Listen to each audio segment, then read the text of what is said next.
जिंदगी के रास्तों पे यूं तो जाने कितने लोगों से रूबरू होते रहे हैं अक्सर। जाने अनजाने ही सही पर तेरा मिलना कोई इत्तेफाक ना था। वो तेरे चेहरे से छूकर गुजरती मासूमियत, तेरे आंखों की गर्मी और सहमे हुए से लफ्ज मानो कुछ कह रहे हो, जैसे किसी की तलाश हो शायद। खैर, उनकी तलाश का तो पता नहीं, पर उनसे मिलकर ऐसा लगा मानो मेरी खोज मुकम्मल सी हो गई। कुछ अलग ही बात थी उनमें। कुकू, प्यार से मैं उससे कुकू कहकर बुलाता। इंग्लिश की एक अरेंजमेंट क्लास, हाथ में मार्कर पकड़े बोर्ड पे खड़ा मैं अपनी टॉपिक एक्सप्लेन कर रहा था। So students, today I am going to tell you a short trick to recite this chapter more effortlessly. You just have to remember these three rules. And the rule number one is, excuse me sir. I said yes. पर आवाज classroom से नहीं दरवाजे से आई थी। I turned toward and saw that the principal of the school was standing at the door. I said yes ma'am.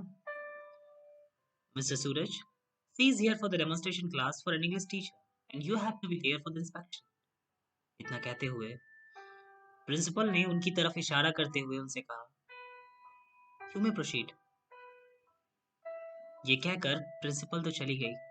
अब वो बिल्कुल मेरे सामने खड़ी थी। ये शख्स जो किसी के भी सामने अपनी बातें बेबाक रखने की हिम्मत और काबिलियत रखता है, बस उन दो आंखों के सामने एक पल के लिए बेआवाज सा हो गया। ऐसा लग रहा था ऐसा लग रहा था मानो जन्नत से कोई परी सीधा उस क्लासरूम के बाहर लैंड हुई है, और एहसास हुआ मानो वो पहली नजर की मोहब्बत वाली तकिया रुचि बात पे भी एक पल के लिए यकीन सा होने लगा। कुछ समझ नहीं आया कि क्या कहूँ, तो चुपचाप चुपचाप मैंने पोडियम पे रखी टेस्ट कॉपीज को अपने हाथों में उठाया और क्लासरूम के लास्ट वाले बेंच पर जाकर बैठ गया। यकीन मानो, वो इतनी खूबसूरत थी कि पूरी क्लास के दौरान मैंने एक बार भी नजरें उठाकर उसे देखने की जहमत नहीं की। नजरें बचाकर छुप छुपाकर उसे देखता। दिल में एक डर था मानो कि कहीं उसे पता न चल जाए। देखते ही देखते कब बेल बजी और वह क्लास से बाहर चली गई, पता ही नहीं चला। मैंने खुद को समेटा और फीडबैक के लिए, जिसके बारे कोई आइडिया नहीं कि कहना क्या है, निकल पड़ा प्रिंसिपल ऑफिस। पर दिल में एक तलब सी थी कि एक बार उसे बताऊंगा जरूर कि कितनी खास है वो। एक बार उसे बताऊंगा जरूर कि कितनी खास है वो। मैंने अपना पॉजिटिव फीडबैक दिया जैसा कि उस क्लास के स्टूडेंट्स ने कहा था।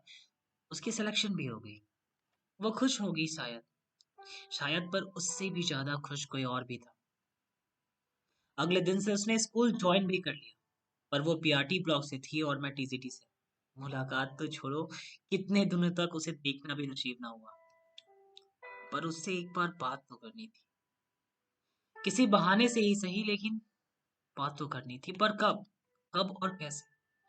दिल के एहसास लफ्ज बनकर जुबान तक आते जरूर थे, पर एक डर सा था जहन में कि क्या वो समझ पाएगी उन अल्फाजों में छिपे मेरे जज्बात को।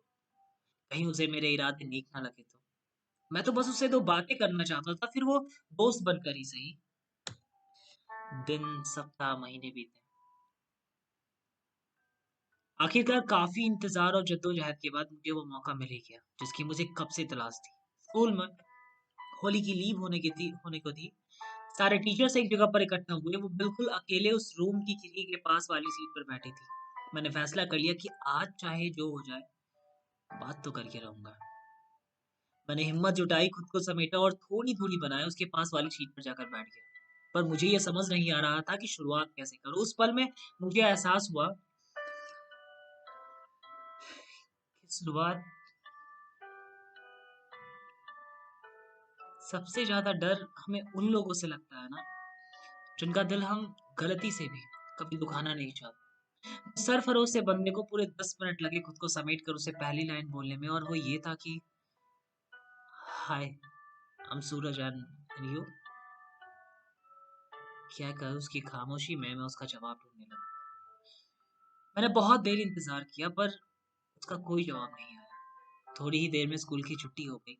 स्कूल से निकलने और घर तक पहुंचने के उस 25 मिनट के वक्त में पूरे रास्ते मैं उसी के बारे सोचता रहा। मैंने कोई गलती तो नहीं करती, कहीं कहीं जल्दबाजी तो नहीं करती शुरुआत करने में, कहीं वो अनकंफर्टेबल तो फील नहीं कर रही होगी यार। यार कोई तो बता दो, कोई तो हो जो बताए। मैं घर पहुंचा। पर अब भी वो बात मेरे ज़हन में चल रही थी। कुछ भी काम सही नहीं हो रहा था या फिर ये कह लो कि किसी चीज़ में दिल ही नहीं लग रहा था। रात हुई, मैं सोने चला गया। बिस्तर पे लेटते ही उसका ख़्याल बार-बार मेरे ज़हन में घूम रहा था। काफ़ी देर खुद से सलाह-मशवरा करने के बाद फ़ैसला किया कि उसे सॉरी बोल दूँगा, फाइनली। पर कहते हैं ना, जब इसका जुनून सर चढ़ता है तो अकल ढीली पड़ जाती है। छुट्टी खत्म होने को आई। मैंने सॉरी बोलने का फ़ैसला तो किया, मगर लिखकर। एक छोटे से पेपर पे माफ़ी माँगते हुए मैंने लिखा, sorry, comma, please don't mind और साथ में अपना नंबर। इस उम्मीद में कि अगर उसने माफ़ कर दिया तो मुझे मुझे कॉन्टैक्ट ज़रूर करेगी। अगले दिन पूरे कॉन्फिडेंस के साथ, आई मीन बचे हुए कॉन्फिडेंस के साथ मैं स्कूल पहुँचा। सेम डिपार्टमेंट में होने का फ़ायदा उठाते हुए हाथ में उस सॉरी लिखे खत, आई मीन स्लिप को पकड़े मैं उससे मिलने गया। जैसे ही नज़रें मिली मैंने सबसे पहले नज़रें बचा के सबसे ऊपर चीज़ से पकड़ाते हुए कहा, आई एम सॉरी। और इससे पहले कि वो कुछ कहती उतनी ही जल्दी उसकी नज़रों से ओझल हो गया। फिर से बस इंतज़ार। पूरे दिन उसकी एक कॉल के इंतज़ार में शाम होने को आई। उम्मीद भुलाकर सोने जा ही रहा था,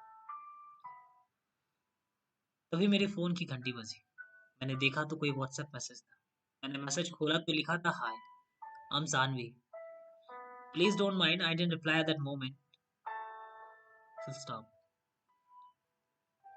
माइंड करने वाली तो कोई बात ही नहीं थी। वहाँ से हमारी चैट शुरू हुई। या ये कहें कि उस रिश्ते की साइकिल को उसने आहिस्ते से धक्का लगाया था, जिससे डगमगाती हुई ही सही पर वो आगे बढ़ने लगी और आहिस्ता-आहिस्ता उसमें रफ्तार आने लगी, जिस पे हम दोनों सवार थे। बात अब दोस्ती से कहीं आगे बढ़ चुकी थी, पर उस रिश्ते को अब तक कोई नाम नहीं मिला था और मेरे पास भी कोई दूसरा रास्ता नहीं था, सिवाय इंतज़ार के। क्योंकि अब किसी भी बेवकूफ़ी की वजह से मैं उसे खोना नहीं चाहता था, तो इंतज़ार किया। उस एक पल का जब वो खुद से आकर अपने दिल की बात मुझसे कहे और उस दौरान हर रोज़ हमारी बातें होती। दिन के 1-2 मैसेज ही क्यों ना हो लेकिन हर रोज़। स्कूल में भले ही हम अनजाने बने फिरते लेकिन घर आते ही सबसे पहले एक-दूसरे को मैसेज करते। दिन से जुड़ी छोटी से छोटी बात एक-दूसरे से कहते। सब कुछ बिल्कुल सही चल रहा था। ऐसा लग रहा था मानो खुदा मेरी कहानी खुद बैठ कर लिख रहा हो और वो भी पूरे मिजाज से। और एक दिन हमारी साइकिल उस मोड़ पे भी पहुंची जहां उस रिश्ते को शायद एक नया नाम मिलने वाला था।